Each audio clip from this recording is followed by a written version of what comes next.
On screen, professional chef Matt Moran and amateur baker Janice talk about their very different roles on the Great Australian Bake Off. Are you thinking Star Baker, possibly?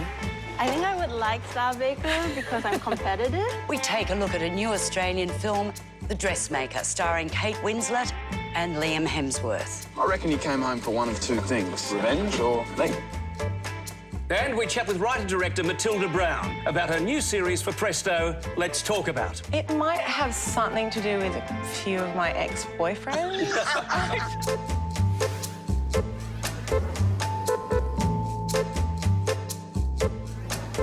Hello and welcome to Screen, and welcome Tegan. Thank you. Yes, hello, Tegan. And what are you bringing to the show this week? I have got an Australian web series called Community Kitchen, which I find quite delightful. Ah, yes, well, I've watched a few episodes. I find it quite delightful too, and I find the presenter, Laura Davis, quite delightful as well. But first, let's take a look at a new film. Filmmaker Jocelyn Moorhouse has made her first film in this country since her 1991 film Proof with The Dressmaker, an adaptation of Rosalie Ham's novel. Tilly Dunnage, Kate Winslet, returns to her hometown of Dungatar, where she's not exactly welcomed by her mad mother Molly, Judy Davis, or the townspeople. You never came back for me. You came back for them. Well, go on making their dresses. Make them think they're classy. They'll still hate you. But her old friend Teddy, Liam Hemsworth, and the local cross-dressing policeman, Hugo Weaving, are glad to have her back in town for quite different reasons. Tilly was sent away after the suspicious death of a schoolmate when she was 10. She returns as a highly skilled dressmaker and knocks the locals for 6 with her style. They're all soon clamouring for her services. But Tilly is intent on discovering the truth about her past and has revenge in her sights. They'll never forgive me for that boy's death. You're wasted here. Well, what do you say about this film? It's an extremely perplexing experience watching it, I must say. It's a strange thing. It becomes rather like a wild machine in a way. It's a combination of Sergio Leone, Steel Rudd's Dad and Dave, and finally ending up with Patrick White's Australian Gothic.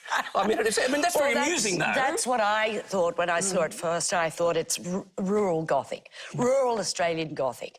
I think tonally it is very uneven. I think there is a plot turn about in the last third of the film that is completely inexplicable. Inexplicable, totally. And it's a shame because, in fact, there's a lot of Australian talent in this. I think Judy Davis is extraordinarily good as Mad Molly. She's wonderful. You could just watch her. She's very, very good. It's a terrific, again, very physical comic performance. Well, she basically steals the film, really, doesn't she? She does, although I must say Hugo Weaving's cross-dressing cop it's not bad. That got a lot of laughs from the audience that I was at. I have to say, they loved that. And he plays it so straight and so dead earnest. But there is sort of like such quirky things in it, like Tilly dressing Teddy or measuring him up for a suit and Mad Molly's drooling about his physique in the background. I mean, it's got bizarreness at the heart of it, and it's beautifully shot by Don McAlpin, one of our all-time great DOPs. Oh, he's wonderful, isn't he? And that's very exciting to watch him, obviously, sort of thinking of angles and how he's going to make this chaotic thing actually happen. Look, it's bizarre. How people respond to this is going to be very, very interesting. It's all dressed up with nowhere to go. If you ask me, it's a peculiar film.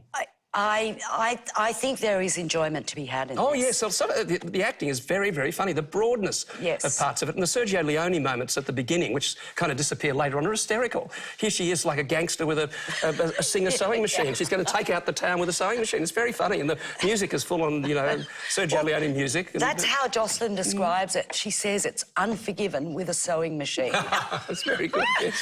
Look, I'm going to give this 3.5 stars. I'm going to give it 3. I found it a bit disappointing, really.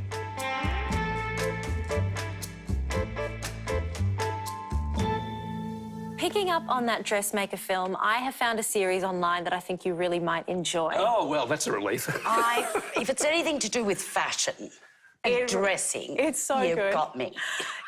This Vogue's 73 Questions, it's a secret joy of mine, it really is. The series, created by New York-based digital remix artist Joe Sabia, sees fashion's elite, such as renowned dressmaker Victoria Beckham, being asked 73 questions ranging from the quirky to the quite personal in a single-take, rapid-fire and highly choreographed interview. What do you wear when you need to relax? My long band pajamas. Besides cell phone and a purse, what are 3 things you always have in your bag? Byredo hand cream, number 23 makeup forever, lip liner, and my credit card. Victoria, would you mind putting on that other pair of sunglasses? I think they'll make a perfect gift for someone. What's one question you like to be asked more often? Would you like an early night? What's one question you hate being asked? Why don't you smile? Good question. Why don't you smile? I'm smiling on the inside. I feel that I have a responsibility to the fashion community. Those last sunglasses are great. I think I'll take them. Thank you. I love her my so God, why much. didn't she take an early night? For God's sake, what an imposter Do you know, that woman is. it does sound like Stick she's insect. rehearsed the answers. It does. That's the only thing. They I all love sound like her. they've rehearsed. It's so prepared, this thing. It's Well, that's the thing. It is clearly very prepped and structured. I understand that. But I think it does offer a very fresh take on the celebrity interview. And it's quite nice to see people such as Anna Wintour having a bit of fun with the format. What's your guilty pleasure? Watching Homeland. These 2 bros just came from Mr. De La Renta. Wonderful. Wow, that guy is smooth. Anna? Roger's on the line. He wants to know where you want to have dinner next week. Balthazar. Mr. Ritter, Balthazar it is. Anna, what kind of phone do you have? A flip phone. What's the greatest invention of all time? Anything by Apple? Stationery or email? Both. Letter or postcard? Both. What have you learned from your father being an editor of the Evening Standard? Perseverance. What have you learned from your brother as an editor of The Guardian? Great reporting. She's so wonderful. No, she's not. She's another imposter. No, she's it's all wonderful. About puffery and promotion. I mean, she's so arrogant. Isn't she? That's right. She's the most sure of herself person I've ever seen in the world. Yeah, I love it though. I just love her But there's a confidence tremulousness about her all the time as well. That kind of quivering voice. And I don't But you know, that particular segment is so beautifully choreographed because, I mean, there are all these questions coming from so many different directions. Yeah, you know, she gets phone calls, she has people coming in. Getting an interview with Anna Wintour must be difficult enough, let alone having all this other stuff going on. And I think if you don't like her, there's a great interview with Daniel Radcliffe where, you know... There's a lovely one with Nicole Kidman. The one that I did love was Olivia Munn from the newsroom, who was absolutely... And because she's such a great actress, she plays with the form. Yeah. She goes so fast with the answers that she kind of sends up the fact that it's so over-prepared. Well, that's Very the thing. clever. The day before Reese Witherspoon did her 73 questions, she actually called the guys up and said, hey, I'm really good on my trampoline at home. So they incorporated her doing flips on her trampoline. And so I think they're all really delightful. Well, there you go. Except for the stick insect. Well, enough of fashion and choreography. Let's go on with the show. And now then to a new 10-part series commissioned by Foxtel and Seven's streaming service Presto, made by writer and producer Matilda Brown. Let's Talk About revolves around Claire, Matilda Brown, and her new boyfriend and professional clown, Ben, played by Richard Davies. Just a couple of months into their relationship, Claire discovers she's up the duff, which comes as a surprise to everyone, including her mother, played by Lisa Hensley, and her father, played by Brian Brown. At the end of the day, all we ask is that you care for her, you love her, and you respect her. Oh, yeah, I intend to, Mr. Hadlon. Barry, Barry. if I hear otherwise, I'll slit your fucking throat. You got that, son? Yes, Barry. Mr. Hardliner.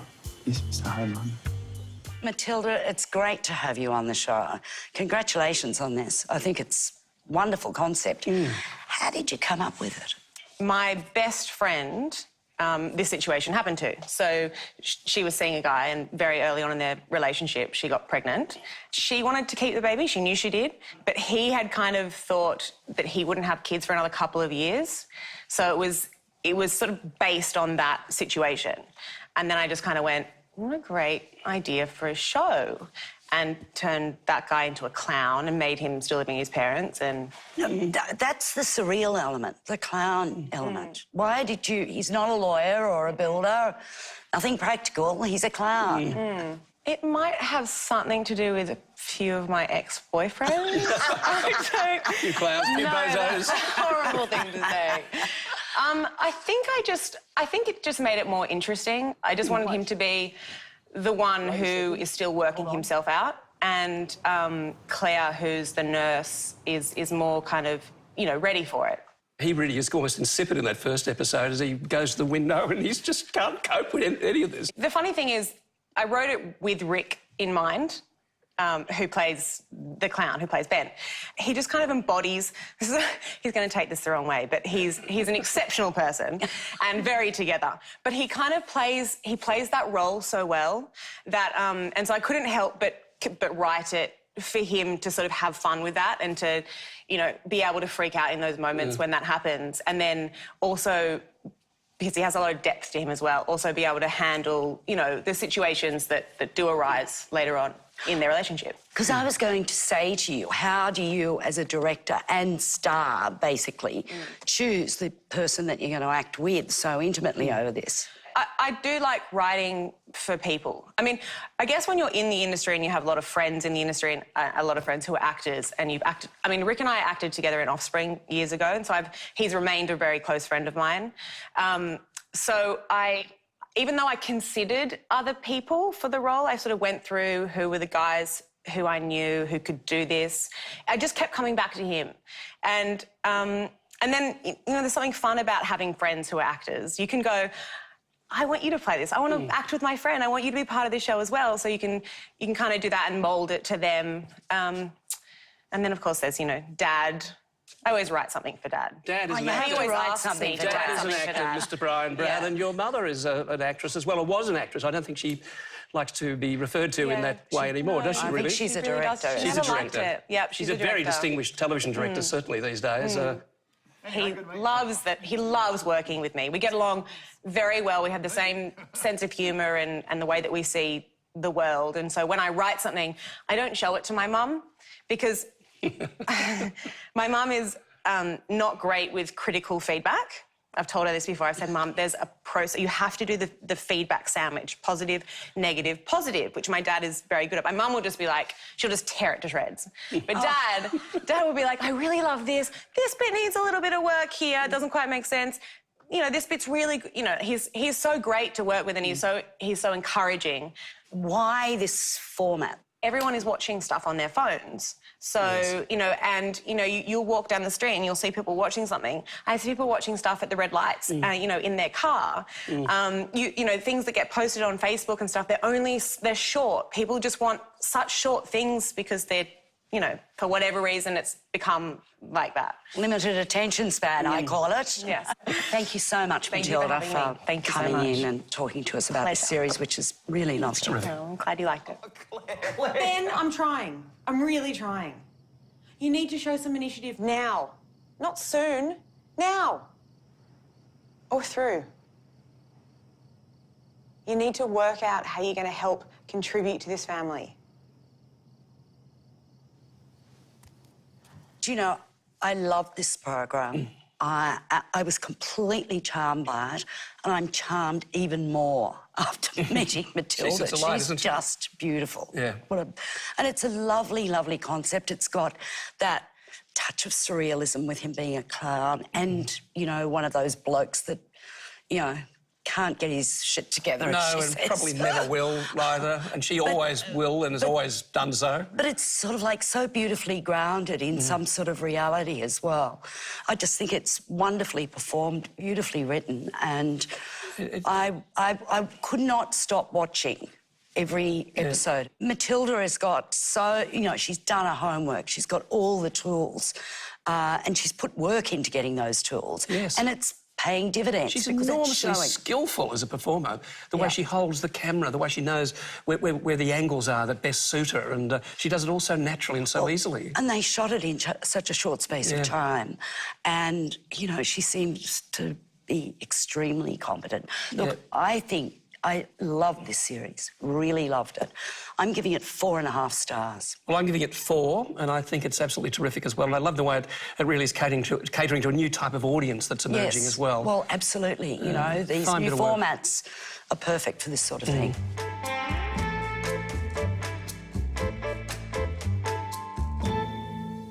Well, we'll be back after the break with a new film about finding a mentor in your life as an 18-year-old from director Noah Baumbach. And we'll catch up with chef Matt Moran to find out just how hot it gets in the kitchen, well, really the cooking shed of the Great Australian Bake Off.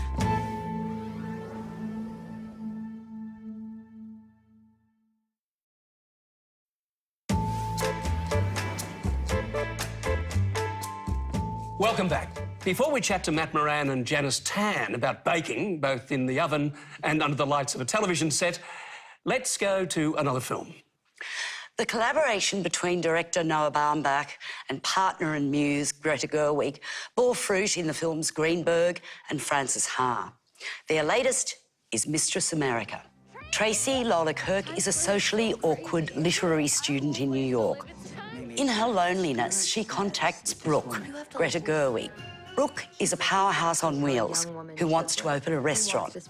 But when her backers pull out, she decides to visit a rich old boyfriend, Dylan, Michael Chernus, who lives outside Manhattan with his wife, Heather Lynn. What are you doing here? Who are these people? They're my friends. The last time I saw you, you were hiding in the bushes, and then you started incoherently yelling at me and my husband about how we had ruined your life.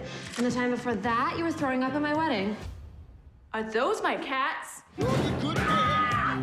There's no cheating when you're 18. You should all be touching each other all the time. Well, I was a bit transfixed by this movie. I really loved it, and I thought about it for days. It affected me on so many levels. I mean, it starts off as a kind of sophisticated New York comedy and then develops this rather eccentric pace. It becomes hilariously hectic towards the end, almost like one of those Aldwych farces, like clockwork wound up kind of thing, which I thought was very, very interesting. Do you know, I've been a fan of Noah Baumbach from early days. The Squid and the Whale is sort of like a wonderful, wonderful film. Even Margot at the Wedding. I am really starting to doubt his relationship creatively with Greta Gerwig because, to tell you the truth, I was bored by this film. Were you really? I was bored by it. I didn't particularly like any of the characters in it. You know, they're really spinning off this ditzy sort of character that Gerwig brings to the screen. And Lola Kirk as Tracy, I thought was a pretty unsympathetic central character. I despaired during this film because I wanted to love it.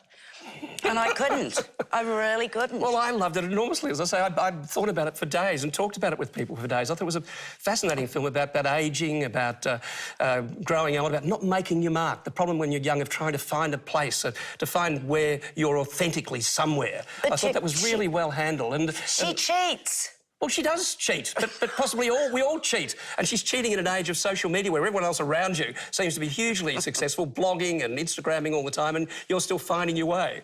She's such a miserable little creature. Oh, no, well, the misery is interesting. She does cheat, and part of her misery means that she sort of appropriates the character, the other character. And, of course, one of Baumbach's themes has been authenticity and plagiarism and literary matters and so on. Yes, well, you see, I think that's why The Squid and the Whale is so good, because it was about his parents. And this is a construct, and it seems to me a very obvious one. And I like reality on screen. I want to believe in what I'm seeing. I want to believe in the characters. And I didn't believe in these ones.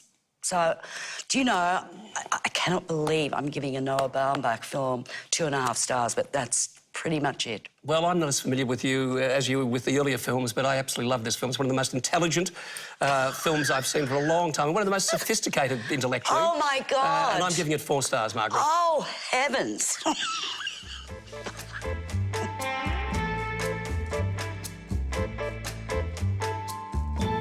And now to a series on Foxtel's lifestyle food channel that's based on the hugely popular BBC series The Great British Bake Off. The Great Australian Bake Off follows 12 home baking enthusiasts in a series of elimination challenges judged by chef and restaurateur Matt Moran and food author and cook Maggie Beer. Wow, how about that? And hosted by Claire Hooper and Mel Buttle. In a big open shed, the home bakers compete in a signature bake, a technical bake, and a showstopper challenge in an attempt to be crowned Best Amateur Baker. Malaysian-born Janice now lives in Sydney, where she volunteers for Oz Harvest. I like doing it, they like eating it. That is an actual cake. Now that's something really quite special. That is spectacular. It really is. Matt, Janice, welcome to the show. It's really lovely having you here. Pleasure being here. Tell me... You didn't bring any cakes, though. No, I know. I can't believe that. Where are the cakes? It's like, you know, you turn up for a dinner party, you turn up for someone's lunch, you generally bring something, and we've brought nothing. Janice, I would have thought, you know, I didn't think about it. I'm the judge, you're the baker. You should have brought something at least. What is the attraction of these competitive food shows? Look, I think everyone's thirst for knowledge. You know, everyone wants to know now, you know, what they're putting in their mouth, where it comes from. You know, everyone's more interested in food, which I think is a great thing. But I think the main thing with baking is that everyone can relate to it, whether you are a 6-year-old kid cooking with your grandmother or you're a 75-year-old male retiree that wants to make bread every day. It can really relate to everybody, I think. Janice, was it competitive to get a place in this show to begin with? Yes. I actually had to think really long and hard about my audition bakes and what I would bring, because I wanted to be different and wow them and try to just have a bit more personality. And it's not that easy as people think. Where do you come from? What's your background? How did you get involved in this? I work in banking. I grew up overseas in Malaysia. Baking in Malaysia is not as, I guess, as similar as in Australia. Baking in Malaysia is much more about the white bread or, you know, just basic things, and they're little treats. So baked goods are not a big thing in Asian food culture. So it was a bit of a cultural jump for you to do some of these signature dishes and rather complicated recipes? Yeah, there was a point where, you know, they announced a particular bake. Everyone's done this, and I just looked at horror at the judges going like, no, I haven't. Tell me, how do you handle the pressure? Because it seems like there is enormous pressure with the clock ticking all the time. I think it's really funny, and I think for almost all of the bakers, we love baking. And so when they say to start bakes, it's almost like we go into our little comfort zone, and it's familiar. So we like doing it, and the only thing that bothers us is probably the time. I think at home you don't actually give yourself a time, but other than that, the actual baking is fun. What's filled with cream, layered in chocolate, covered in frosting? My doona. No, cakes. Bakers, 5 minutes. Classic timeout for a naughty toddler. That's how much time you have left. I used to go home at night, and I'm not lying, my cheeks were sore. Not from eating cake, from laughing with these two girls.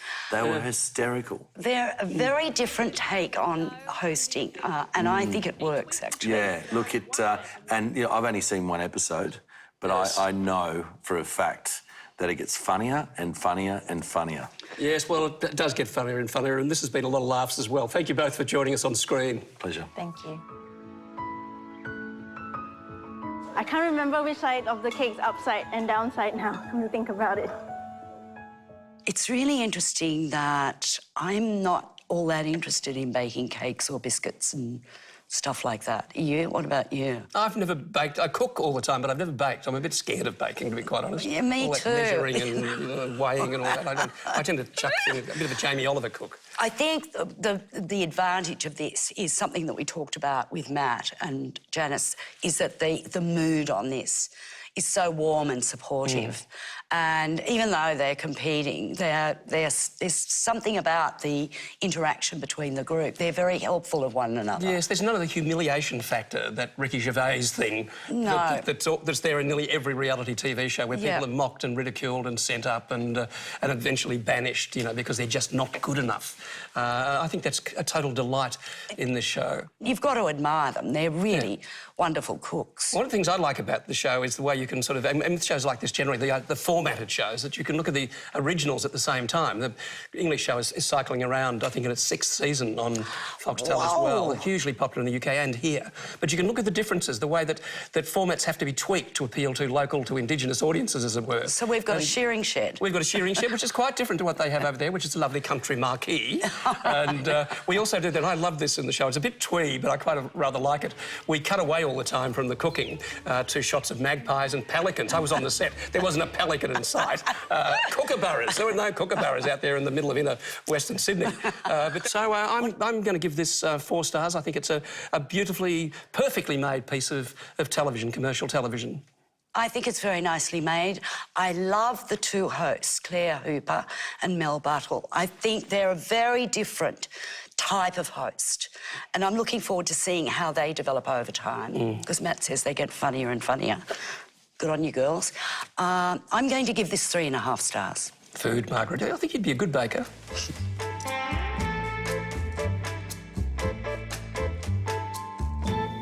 Well, Tegan, it's all about cooking, isn't it? And you found something on the net about cooking as well, and it's got Claire Hooper in it. It does, it does. I just wanted one more show about cooking for you, Margaret, so I got this one in there. Margaret the baker. Shane Dunlop is an Australian creator and producer to watch. Over many years with Melbourne's community television station Channel 31, he's created a raft of excellent content now available on the web, including his series Community Kitchen. Hosted by award-winning comedian Laura Davis, the show takes its guests to various pubs, bars and cafes where they cook food while just having a really lovely chat, and you hear hilarious stories. Her guests include Adam Richard, John Safran and Great Australian Bake Off host Claire Hooper. Have you been cooking lots lately? Because you've just had another person. Yeah, I've had a daughter. And, yeah, I'm traditionally not a kitchen person, right? Did she eat the green bean wraps yet? Oh, my God, she loves green beans. I rather like that. It's very nice looking. It's got a nice production value about it. And I'm a big fan of that Laura Davis. I think she's good. I liked that one a lot better than the John Safran one, because I actually reacted against Laura Davis in that, because she just interrupted him all the time with inanities, and it really irritated me. And I can believe that she's a great stand-up comedian, but for me, she didn't work in this. And I got very suspicious about them fishing out with their fingers the blood spots on eggs for the matzo balls. Ugh, I'm sorry. And you know, in the one with Claire Hooper, they're trying to turn the halloumi with their fingers in a frying pan. OK, so they definitely need a few more, like, health and safety. I think they need a few more implements. Yeah. I like that because of the cooking, you could see people just almost forgetting that they were being interviewed, and they were just having chats, and it was such a lovely, informal way to get to know people a bit better.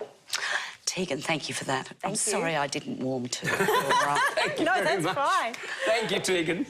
And thank you for joining us on screen. See you next week.